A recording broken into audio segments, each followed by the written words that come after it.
Hello, I'm Dennis Drager. I am a senior futurist with Shaping Tomorrow. This week's Trend Alert is focused on human health. Now, we use a SWOT analysis to look at preventative medicine, HIV and AIDS, and human resources.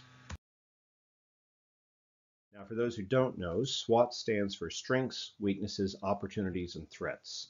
Ordinarily, organizations would consider strengths and weaknesses to be things that are internal to their organization, while opportunities and threats are external to their organization. However, I'm using them a little bit differently today. So strengths and weaknesses indicate statements that rely on existing circumstances, and opportunities and threats rely on projections of trends or other types of predictions and expectations and scenarios of the future.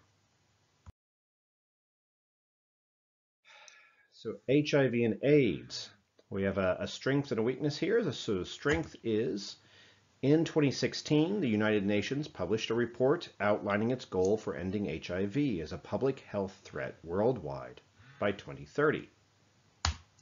However, the campaign to end AIDS by 2030 is currently faltering worldwide.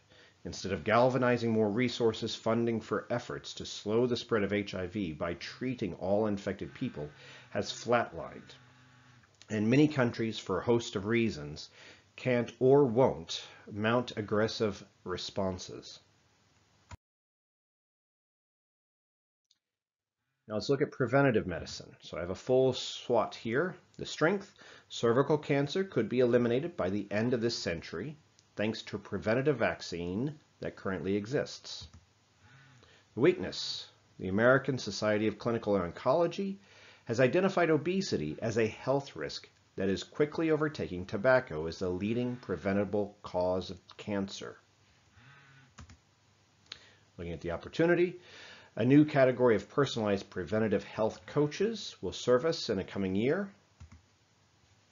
And the threat: moving from curing to preventing and from mass-targeted drugs to personal medicine is going to have a disruption that can compare to the ones that took place in the 18th through the 20th centuries as healthcare moved from symptoms to causes. Now, looking at human resources, I have an opportunity and a threat. So the opportunity: the McKinsey Global Institute predicts that 890 million new jobs will be created by 2030, a large percentage in the healthcare field. However, there will be a shortage of 18 million healthcare professionals globally by 2030. I'd also like to include another opportunity here, just addressing adolescents' mental and behavioral health issues, which affect about 60 million young people globally, could unlock $600 billion by 2040 by raising their educational attainment and their earning potential. There's a lot to unpack here, more than we have time for today, but an interesting forecast nonetheless. Now let's look at some key questions. So how do we convert the COVID-19 crisis into an opportunity to invest in and develop new areas which would be more resilient against widespread environmental and health shocks? How can structured cooperation between countries address health workforce challenges related to highly specialized health care? Community-based health insurance: how can it contribute to progress towards universal health care? And how can technology and the competitive dynamics that benefited discretionary goods and services be harnessed to make healthcare and education more affordable? All right, well, those are our key forecasts from the Health Futures Trend Alert.